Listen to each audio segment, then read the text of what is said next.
Salut à tous, bienvenue sur ce nouveau format de vidéo qui s'appellera The Old World Chronicle. Pourquoi je fais ces vidéos? Eh bien tout simplement parce que j'ai vu que ça fonctionnait bien sur Twitch en direct et donc je me suis dit de le faire un peu plus proprement et surtout pour toute la communauté YouTube qui ne peut pas suivre les streams.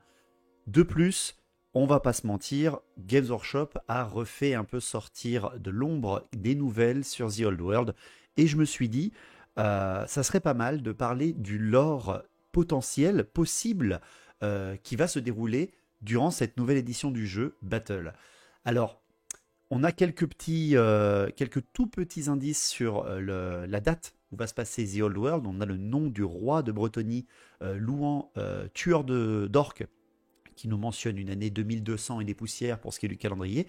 Mais ça veut dire donc que l'Empire sera désuni, on sera en plein âge des trois empereurs bien avant Archaon et Karl Franz, on sera même avant Assavarkul, donc juste avant la tempête du chaos. Et je me suis dit, ça peut être super sympa de faire des chroniques de tout ce qui s'est passé pendant cette grande période qu'est l'âge des trois empereurs, l'âge des deux empereurs, là où tout le potentiel de The Old World serait possible à Games Workshop et sur la table. Donc voilà en quoi va constituer les vidéos. On m'a conseillé de le faire chronologiquement selon un point de départ. Je ne vais pas parler de la naissance du monde, de la guerre de la barbe, des invasions de Ultuan par Malekith, en tout cas pas des premières. Je vais démarrer avec cette vidéo à la timeline à partir de, pour moi, le début du bordel dans le vieux monde, le début de la corruption de l'Empire, etc.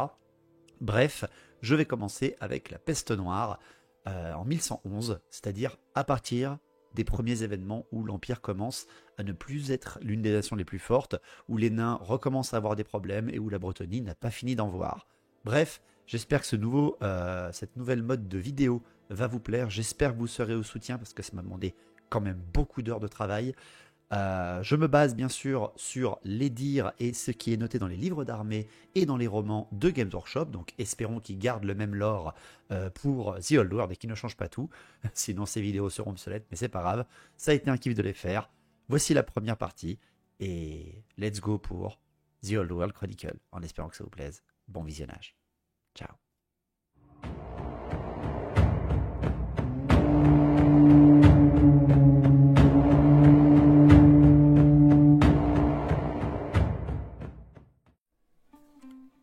Le vieux monde.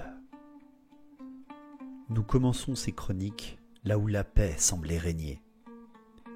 Nous sommes des siècles avant Karl Franz, Thorgrim le rancunier ou Louan Cœur de Lion. L'Empire est déjà créé depuis plus d'un millénaire. Grâce à leur alliance avec les citadelles naines, les villes de l'Empire et le territoire de l'Empereur n'a jamais été plus fort. La Bretonie, à l'ouest, est fondée depuis 132 ans. Le commerce et les glorieux soldats du vieux monde combattent les peaux vertes et les hommes bêtes avec efficacité. Mais la paix ne dure jamais. Cachés dans l'ombre depuis 2600 ans, les Skaven, avec à leur tête le Conseil des 13, écoutent les nouveaux arrivants venus de l'ouest. Ces Skaven pestiliens, tout fraîchement revenus d'un long périple, viennent affirmer la puissance du racornu sur la terre. Ils ont dans leurs griffes l'une des plus terribles armes. Une arme telle qu'elle va changer la face du monde. La peste noire. Nous sommes en 1111 et le vieux monde s'apprête à connaître l'une de ses pires épreuves. Au cours de l'hiver de l'année 1111, une nouvelle maladie fut mise au point par le clan pestilien et confiée aux adeptes du clan Eshin pour que ces agents la déversent dans les puits et les sources des villes de l'Empire. Le fléau se répandit comme une traînée de poudre. La peste frappa simultanément les villes de Nuln, Aldorf et Talabem et se répandit par les routes et les fleuves. Les cités fermèrent leurs portes aux colonnes de réfugiés. Midenheim réussit même à éviter l'épidémie en scellant ses viaducs, mais les autres villes n'eurent pas cette chance. Des villages entiers furent balayés. Les cadavres s'empilaient dans les rues et dépassaient en nombre les vivants. des bandes de flagellants erraient sans but en annonçant que Sigmar avait été courroucé. Au printemps 1112, l'épidémie devint moins virulente et le Conseil des 13 lâcha ses clans guerriers contre les restes pantelants de l'Empire. Les régions décimées furent facilement conquises, leurs défenseurs étant tués et dévorés, tandis que les récoltes étaient pillées et le bétail volé. Les murs d'enceinte s'effondraient sous le vacarme des cloches hurlantes. L'armée impériale était impuissante, et seules les grandes cités du sud, comme Altdorf, Nöln et Averheim, résistèrent. Au nord, la peste noire continuait de sévir avec une intensité terrifiante. En 1115, l'incompétent Boris l'Avide mourut de la peste.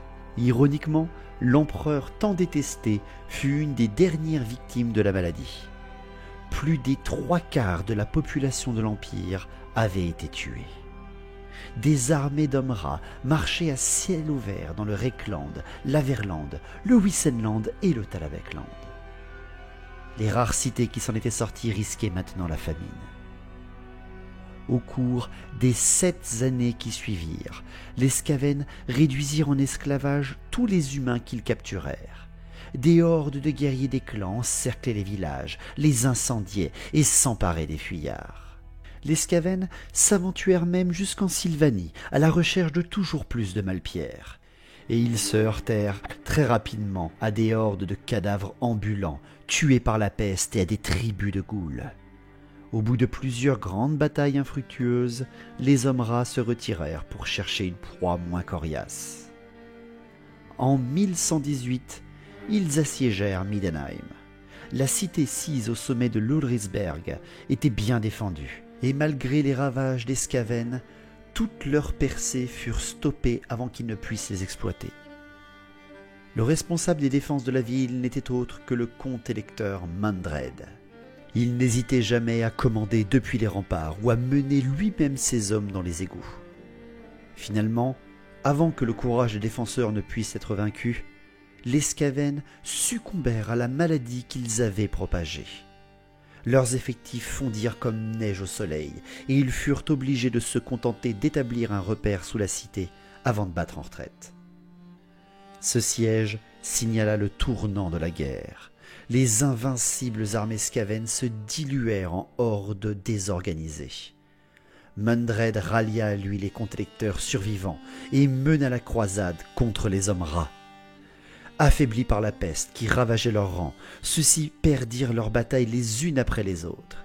Ils lancèrent une ultime contre-attaque lors de la bataille des collines hurlantes.